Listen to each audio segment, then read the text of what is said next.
everyone, and welcome back to my channel. It's been a couple of weeks. I've just been really busy with the holidays and just all kinds of things going on, so I haven't had a chance to do any videos, and I've been really kind of focusing on my Etsy shop too to try to get things in there. And so thank you to those of you who've purchased anything from there. I had quite a few Christmas embellishment packs and things available, and I still have a couple left. And I'm actually I've finished sewing in the pages of my Christmas journal, which, you know, it's not going to get to you by Christmas, but anybody who's interested in maybe keeping track of things that they did during Christmas, like if they have pictures and things you want to put in a journal or scrapbook, I am working on this right now, and I'll show you kind of a preview in a second. But I just hadn't had a chance to really focus on the journal for this year. But now it's kind of calmed down, and I'm really enjoying myself in the craft room. I also took some time, I think it was last week or a week and a half ago. I don't know if you noticed a little bit of a difference. I've kind of neatened up my vintage area a little bit. This is kind of where I keep all of my vintage supplies. I just purchased a bookshelf here to kind of keep all of my vintage books and everything more up front and organized. I kind of had, if any of you remember my previous video, I kind of had everything thrown in piles and pushed back on these metal shelving units, which for those of you that have these shelving units, it's difficult to kind of make things look nice.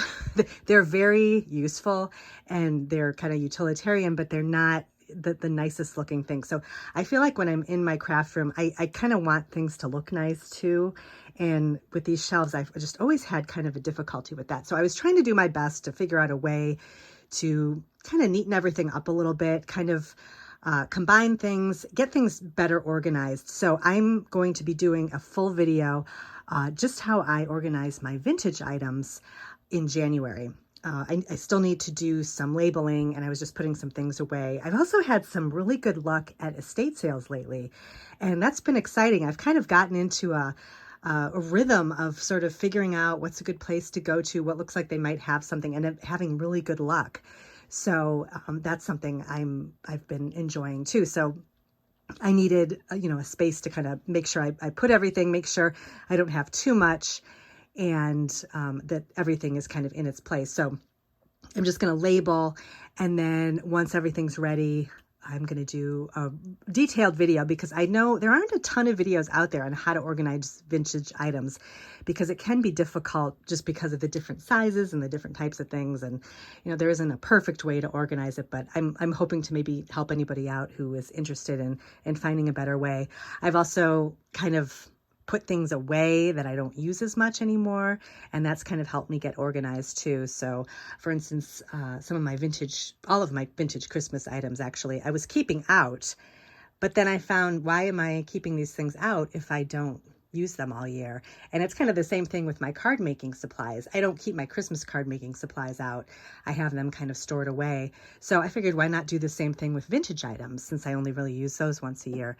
So I have a new spot for them, and which made more room and made it a little bit easier to kind of neaten things up here. So I'll give you kind of a tour more in January and really go into detail, but that's kind of where I've been right now. I was trying to kind of reset a little bit in the craft room, and I'm really happy with how this is turning out. So stay tuned for more. So over here on my desk, this whole week, I've been working on my most recent Christmas journal. And the only thing I have left to do is do some decorating. So I'm going to add some trims and some things like that, some pockets.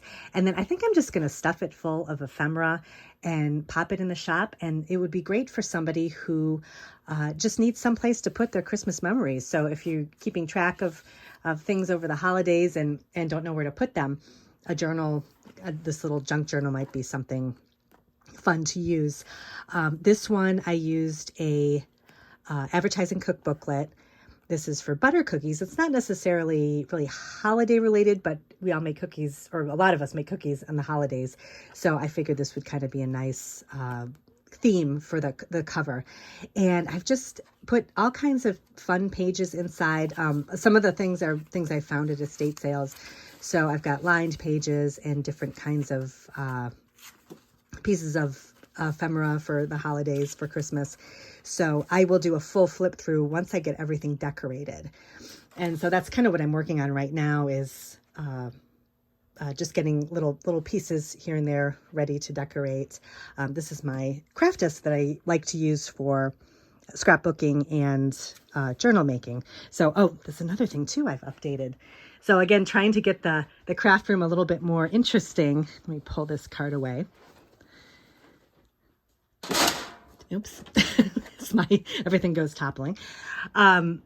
So it's not a huge deal, but I was trying to find a way. I had started out again with the utility shelves, these metal shelves. I was trying to make them look like decorative, and I couldn't figure out how to do it. And I was thinking, okay, I'll get maybe some borders here, like paper borders or fabric to hang down and kind of look cute that way. Because I've seen some people do that, where they have almost like doilies hanging down, and it looked really good. But I tried that and I couldn't get it to work. Plus, with the heavy things I have on top of the shelves, I feel like the fabric would get moved around. It just wouldn't work right for my usage. So I just sort of gave up on that and decided just to neaten up the shelves. But I took the border idea over to my scrapbook desk. And this has been, I just love this desk. I have it listed in my Amazon store. It was away for a while. It wasn't available, and it's been back for a couple years now. So anybody who's interested, this is actually like a pub table, I guess you would call it. You'd have it in a small apartment, and you can put chairs up on three sides of it, or three sides of it. And then this side has the shelves where you can put, drink glasses and things like that. But it works perfectly for my scrapbooking and journal making, because it's got a kind of a Formica top on it. And then the shelves are great for all my beading supplies. So I thought the white table was really pretty. So I thought I'd just kind of make it more fun by adding this paper border. So I found these gingham strips. This is what a teacher would use in their classroom on their bulletin board. And I just added these strips to the side of the table. And I think it just looks so cute. It just adds kind of a fun little addition and a little pop of color to the craft room. And it kind of, I guess, I don't know if my craft room would be considered sort of a garden theme, but that's what I'm kind of calling it. This is kind of my card making side. I have a lot of flowers and things like that. And over here is kind of my collage making area. And I have this let me go over here. I have this really cute shelf here that's sort of like a garden trellis. So I don't know, it's kind of morphed into a garden themed craft room. So I thought the gingham was just a cute little addition to that. And so I thought that looked really good. So I added that to the table. So that's what I kind of got sidetracked when I was trying to create my journal. I decided to kind of do some more with my craft room. So that's what I've been doing the past couple of weeks. So anyway, back to the journal. So this is kind of my desk of kind of everything I have for ideas on how to decorate the journal. And I also have more on the floor here, which a lot of times this is how I get organized. I'll put all my Christmas stuff on the floor just to kind of spread out and rifle through things. I'll go through magazines and try to find little different things in magazines, catalog pages and stuff like that that's Christmas themed. And so I just kind of leave that out here. But then the things I'm kind of thinking of using, I'll put up on this desk. I've got this little shelf here, which it's kind of nice to spread things out. This was a cupcake display. It's by Sugar Bells, Sweet Sugar Bells. This is another thing that goes away and then comes back again. This is available again. It's collapsible, so you can kind of fold it up and put it away if you want. But I like it because it's got the little scallops here and everything. But I like it because it's got these slanted shelves on it. So I'll put, if I'm looking for ideas for my journals and I grab ephemera, I'll just kind of line everything up here and sort of get it out of the way off the table. So I know what I want to use and what I don't want to use and that type of thing. So I've got some pieces that are going to go in the book up here. I've got, what else is on my desk? Oh, I was going to do a video, but I'll just talk about it right now. I've done a video on my 5 favorite card making, or 5 favorite craft room organization things. I did a video a couple weeks ago on that. I was going to do one on journaling tools, but I pretty much have them all out here now. So I thought I'd talk about those. I just got done sewing in my signature to this journal. And the one thing that I think is great, if you make journals, get one of these needle, I think it's called, yeah, I guess it's called a needle puller. It's just a rubbery, it's almost like a one of those jar openers that you'd buy, like the rubber jar opener, but it's real tiny and it's just the size for your hand. And I use it to pull the needle through when I'm sewing my signatures. So all you do is wrap it around the needle as you're pulling it. I'm trying to do this with one hand. Let me show you here. When you wrap it around, or when you're sewing, you can like pull the needle through, and it makes it a lot easier than trying to pull it through with your hands that might be slippery or something like that as you're trying to pull things through. So this needle puller is one of my favorite journaling tools and most useful. It's like $1. It's not very much at all. I've got it in my Amazon store as well. And you get like 3 of them, I think, in a container. So they're great to have. If you lose one, you've got extras. So that's a great tool. Another tool that I find really useful, especially for making single signature journals. So if you're doing just like a, just kind of a traveler's notebook style journal, I like to use this. This is from We Are Memory Keepers, and it's a book binding tool. And it unscrews on either side, and you can put this piece right inside the book that you're going to sew the signatures into. And then you set it on top of here, and you can kind of mark off the holes where you want them to go. But you can do this with multiple signatures too if you're using a larger book. And it has directions on how to do all these interesting stitching types. I think it's the Coptic stitch is one. So it comes with directions on how to do all kinds of stitches, which I would love to try sometime when I get more time. Maybe I'll experiment with it a little. But this is just, it's kind of handy because you can measure out your stitches really quickly. And it's just kind of like, it's not something you need, but it's just kind of a fun thing to have. So I've been using that for this. And then I also have, these are another tool that is great for journaling are these score tapes. These are double-sided tape. They're really sticky, and they come in different sizes.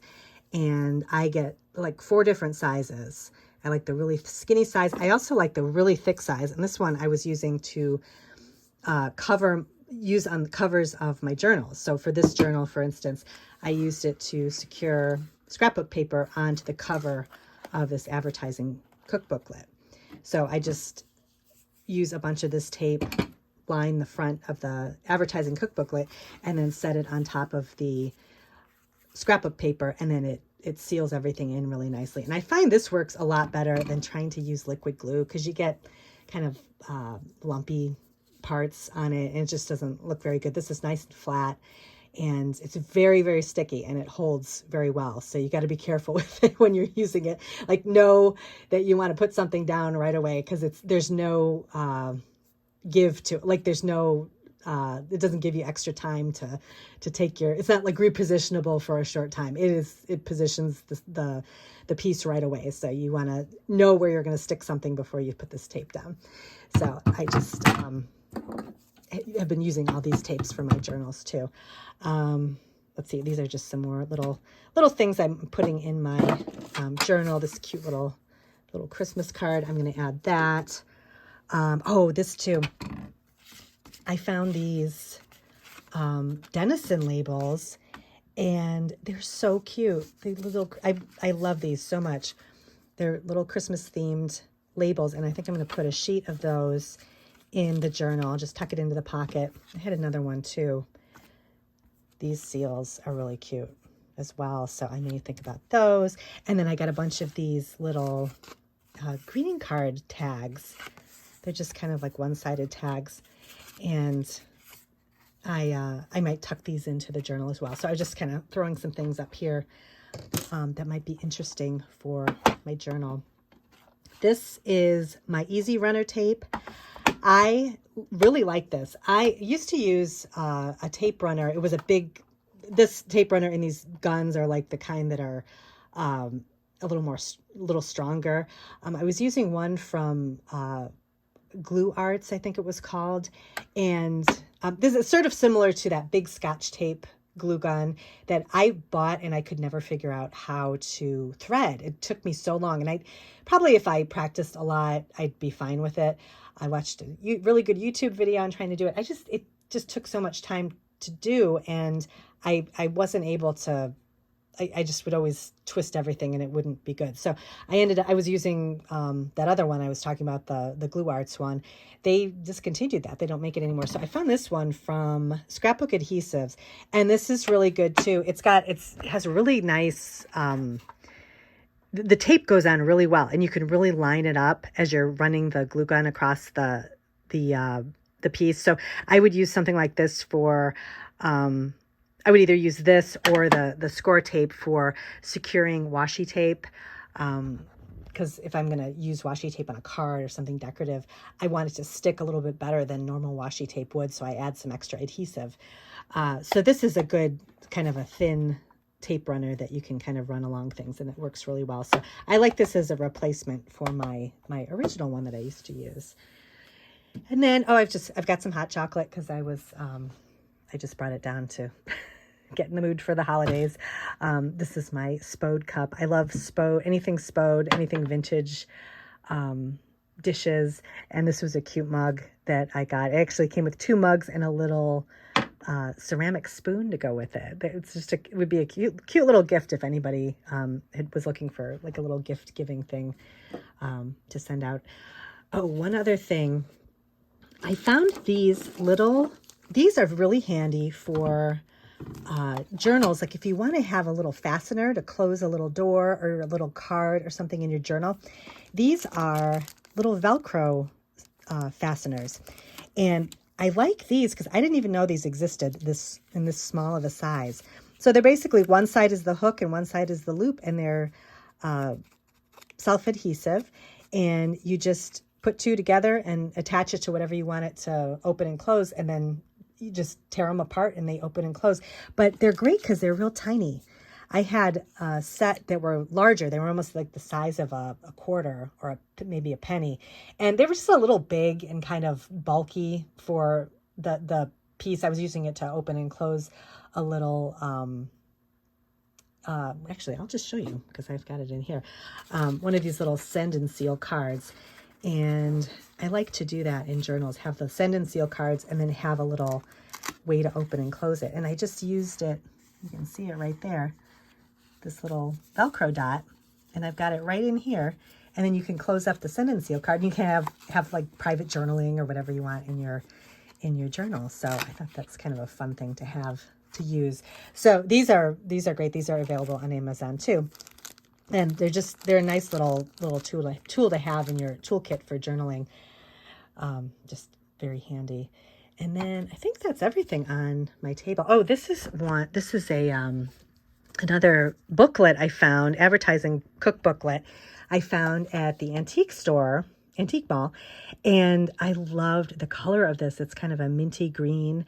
So I'm excited to use this for a journal that I'm going to make in January. So I'm going to start working on a really fun, I'm going to just stuff this full of really fun, kind of frilly, ladylike items. I've got all kinds of fun vintage sort of housewife themed things to put in here. So I'm going to be doing a journal with this. This is definitely an inspiration for that. So I'm saving that. I'm going to put that away. And then, I'll show you some of the things I found. I've been finding recently at estate sales and antique malls and things like that. So these are some of my Christmas items I've been using. I came across a huge lot of bridge scorecards, score sheets, and they were all different kinds of really fun styles. And I had some of them in my Etsy shop. I think I have one left. So people have really been enjoying them. They're great for journaling spots in your journal. So these are fun. These are super skinny. So I've got these, and I like the covers too. I like that rooster. This is another sort of skinny one too. And then I have all the green and red ones out because I was using those for Christmas, but they're all different colors and they're great for lined pages in your journals. This was a really big one. So I was using that for Christmas. I found some really good, these are canasta cards. Oh, these are green. These are for Christmas. So these are just kind of fun, Christmas themed. You know, when you're looking for, sometimes it's difficult to find, you know, themed items like Christmas, Valentine's Day. Those vintage items are hard to come by because a lot of times people hold on to them. But I try to think in terms of color versus actual theme when looking for items to put in themed journals. So Christmas items, it doesn't necessarily have to have a Christmas tree on it, but it could be a, you know, a green card, or, you know, whatever color Christmas you like, blue card, pink card, you know, kind of, you just get the theme and the feeling for Christmas that can kind of pull everything together. So, you know, that's like what I do with the scorecards. I mean, they don't have anything Christmassy on them, but they're green or red, and that kind of, you know, goes along with the theme. Some of these are some book page, or not book pages, some magazine pages that I had torn out for, I probably use these next year, but you know, things, poems about winter, snow, that kind of thing, that all kind of goes along with Christmas. And then, oh, I found these coasters at an estate sale. These are great. These holiday coasters. I may include one of these in here. I found more Christmas tags. I have a ton of these now. But I always grab them up because they're great for little journaling spots. You can even make a pocket out of them, you know, by putting adhesive on 3 sides and, you know, turning it into a little pocket. That's really cute in a journal. So I always try to get those if I can find them. And then I've just got some random bags and things that I probably save for next year, that I just use to kind of add some color. Those aren't vintage, but those are just nice to have, to add like a little splash of color to things. And so that's pretty much it with my Christmas. So like I said, I'm going to continue on with decorating the journal and hopefully getting this up into the shop. Let's see, today's Tuesday, by the end of next week, or no, by the end of this week, actually. So it won't arrive for Christmas if you're interested, but I'll keep it in my shop for a while. Because I know people, depending on how you work, you know, sometimes people gather all their stuff and then decide to make a scrapbook in, you know, kind of the winter months, you know, when there's nothing to do, you want to kind of scrapbook your memories from Christmas. So this will be available for a while. And so I've been having some fun with that. I've got this is my cart that just almost spilled over. I've got a ton of October afternoon stuff. And actually all the pages in this journal are October afternoon, or not pages, the signatures are October afternoon scrapbook pages. So I've got my October afternoon like little scrapbook holder, all that stuff out here. And then I've just got some other little ephemera pieces down here from October afternoon that I'm going to be adding. So I'm going to be doing that. And then let's go over to my desk over here. This is my card making area. I'm actually done with cards for Christmas. I've made my last couple, and you kind of, after you've made a bunch, you're kind of you're done with Christmas cards. So I am done with Christmas cards right now. I'm ready to kind of move on to my usual. I love to make cards with flowers on them. That's pretty much my favorite kind of card to make. So I'm going to go back to doing that. So I've just got I was cleaning off I always clean my stencils when I'm done with them. So I had rinsed those off. So these are ready to get put away. I've got my stencil brush too that I've got to put away. And then just some other things that I've been sort of enjoying lately. This I found, this was on Instagram. I think it was an ad. And one of my Instagram, I have 2 Instagram accounts, and my Blue Scallop Creations shop Instagram account just follows like journaling things and vintage items and stuff like that. And this ad came up for this onion skin journal, and I don't know if any of you had seen it, but I love onion skin typing paper, and I love to add that to, you know, some of the journals that I make. And this is an entire journal made of onion skin paper, and I'll put a link to the shop.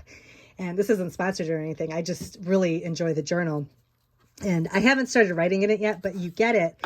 And it gives you a little piece of dot paper, as well as on the other side there's lined paper, and you can use it for the journal if you want to use it as kind of a stencil to add lines or dots to your journal. But it's basically just a journal of this wonderful onion skin paper.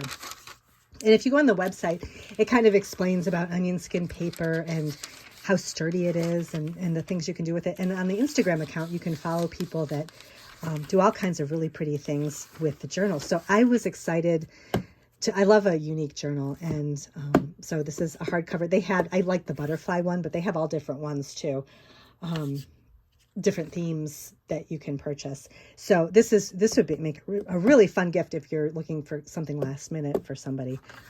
So I'll put a link to that on the show notes below. So that's something that I want to kind of take a look at. I've also, over the Thanksgiving break, I decided I need another hobby. But I think a lot of people that work with paper, they always kind of find something else to get involved in too. I had tried knitting for a while, and for some reason I couldn't keep up with it. I don't know what it is, and I don't know if this is going to be the same kind of thing or not, but I've always loved embroidery. And I went to a museum that had a whole exhibit about embroidery and telling stories with embroidery. And it inspired me to pick up an embroidery kit and kind of learn a little bit more about it. I've always loved embroidery on clothing or on any kind of, like table linens and that kind of thing. But I got this kit, and it just makes this really pretty floral embroidery here. And it's not hard. It looks like it would be hard, but once you kind of read about the stitches and that kind of thing, it is very easy. And once you kind of get into the flow of it, it's actually very fun. And I like how you can kind of see the leaves come to life and the flowers come to life. I'll show you how far I've gotten. So this is the actual piece. And I don't know if you can see.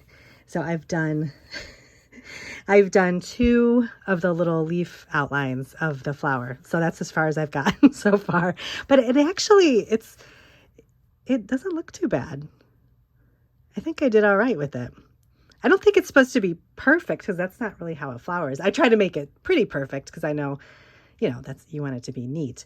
But I don't know. It's fun to try. But I've got the kit, and then I got this handbook that's really very basic and it's helpful.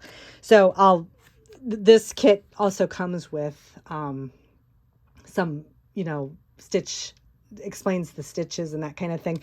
But I like this handbook because it really talks about the basics of embroidery and just kind of shows you examples.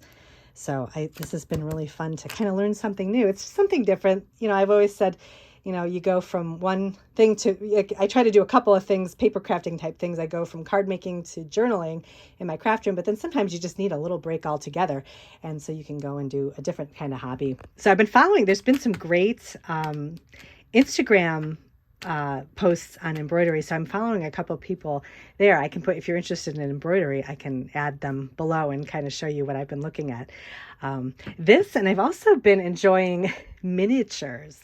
So people that, I don't know how I came across that, but I think it got suggested to me because I looked at something or liked something. But I've been finding on Instagram people that have teeny tiny miniature vintage Christmas decorations, and they do like a whole Christmas setup with just these tiny miniatures.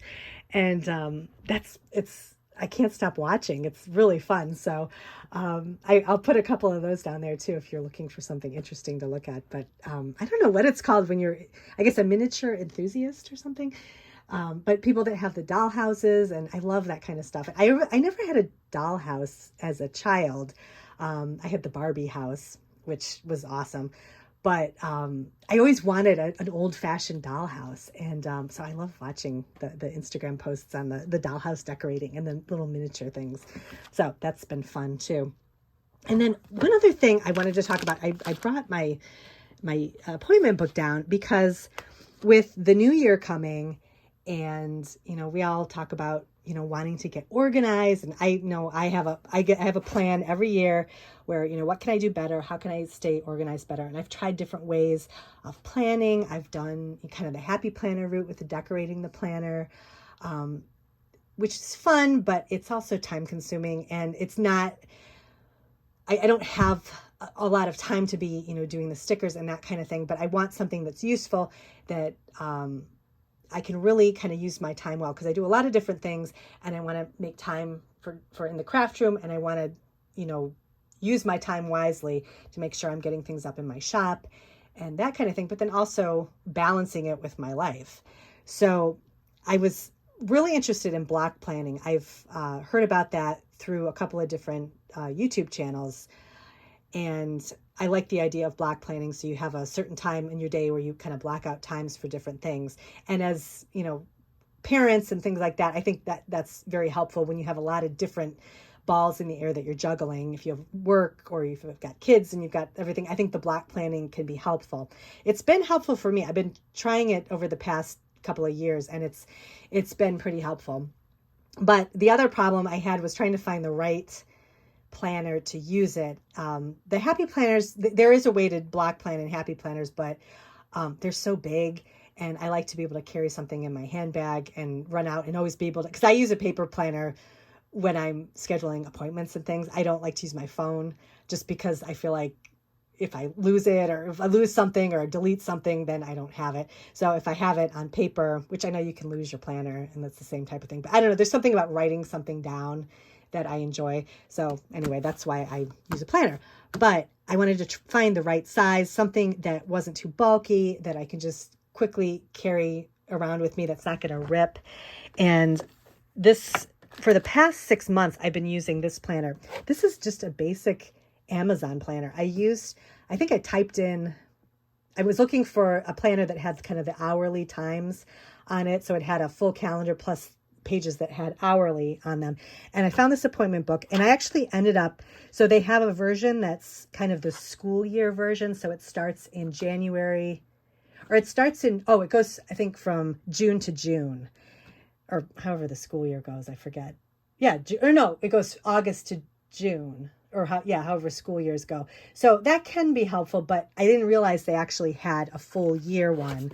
So I ended up getting a new one to just start fresh in January. So I'm going to use this one, but I'll show you what the pages look like in this one, because I've already filled this one out. So, but it looks like this, and it's got, it's just you can get different colors too, but the cover is like a plastic, soft cover, which is great. It's waterproof. So, and it doesn't bend if it gets in your handbag, and, it doesn't get all bent up in your purse. And it's got it's got all the months on it with tabs, which I love to have the tabs, because then I can just flip a tab and go back and forth. And then it's just got some kind of bonus things in the beginning. It's got this, calendar for, this one's for 2024, 25. Just some reference stuff. You can do yearly goals if you want. And then it's got contact page, important dates for each of the months. I don't usually fill that stuff out.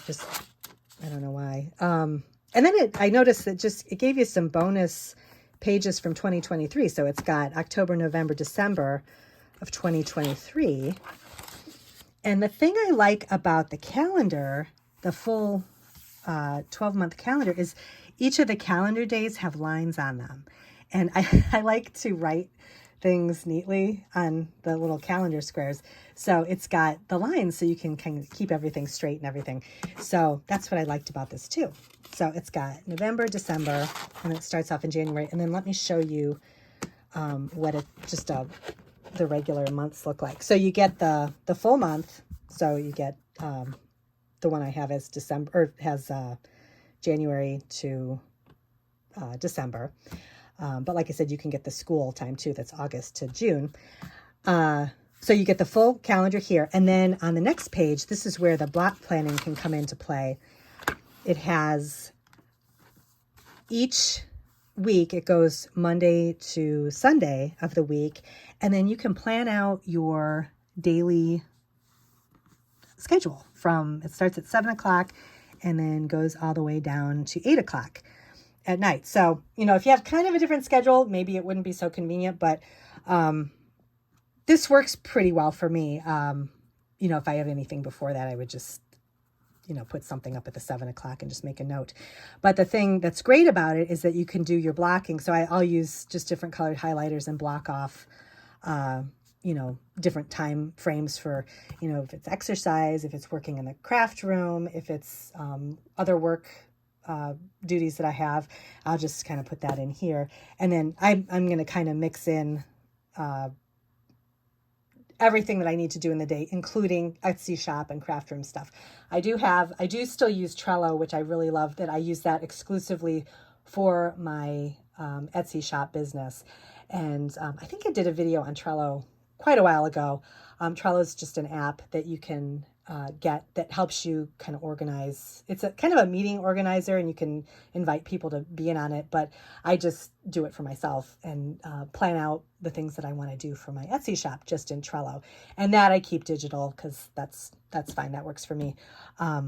But I do include, you know, time in the shop or time being spent in the shop as a block on my weekly schedule here. So you've got the 4 weeks of the month, and they're all the same like this. The only thing that I wish it had, which it kind of has in the beginning of the month, is a notes spot where it's kind of a to-dos for the month that you could fill out. I like to have a separate to-do list for every week. So I usually use Sunday as my to-do list. So I'll just kind of cross out Sunday and use to-dos. And then I'll have my list of things I want to accomplish for the entire week. You know, whether it's, you know, mailing something out or, you know, creating something, I'll add that to the week. And then I like to be able to cross things off as I get them done. And anything I don't get done, I carry over. I'll just write into the to-do list for the next week. So I've been trying to kind of figure out a way to have, because I like to have everything that I can look at once. So I like my to-do list with everything else.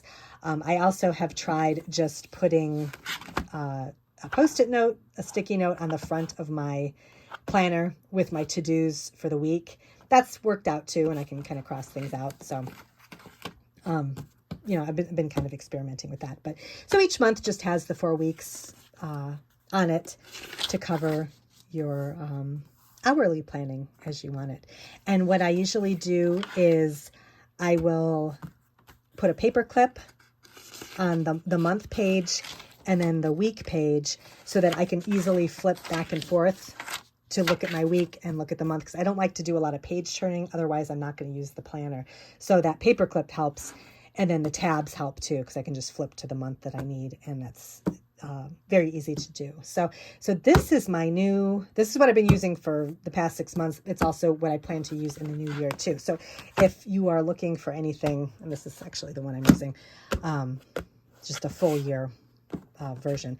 But if you're looking to kind of, you know, upgrade your planning or whatever, I'll put a link to this too if you want to take a look at that. So this was a long video, but I thought I haven't made a video in a while, and this is kind of what's been going on in the craft room. I know you guys like these craft room videos, just kind of a regular person with an Etsy shop, how I plan my time and what I do. It's not always super organized, but it's, you know, kind of what works for me. But so stay tuned. I will do a final video of my journal that I created. And then my plans for the new year are to do a full-on, very specific, kind of go through all the drawers, look at how I organize my vintage supplies. I do have an older video on that I think is linked below, that you can take a look at too if you're really looking for some ideas right now. But once I get everything labeled and it's a little bit neater looking, I will do my full video, and you can kind of really see what I've been working on. And I've gotten rid of some things too, and so that old video, it's going to have like a lot of extras in it that I don't have right now. So that'll be something for the new year. So thank you again for joining me, and I will see you in my next video.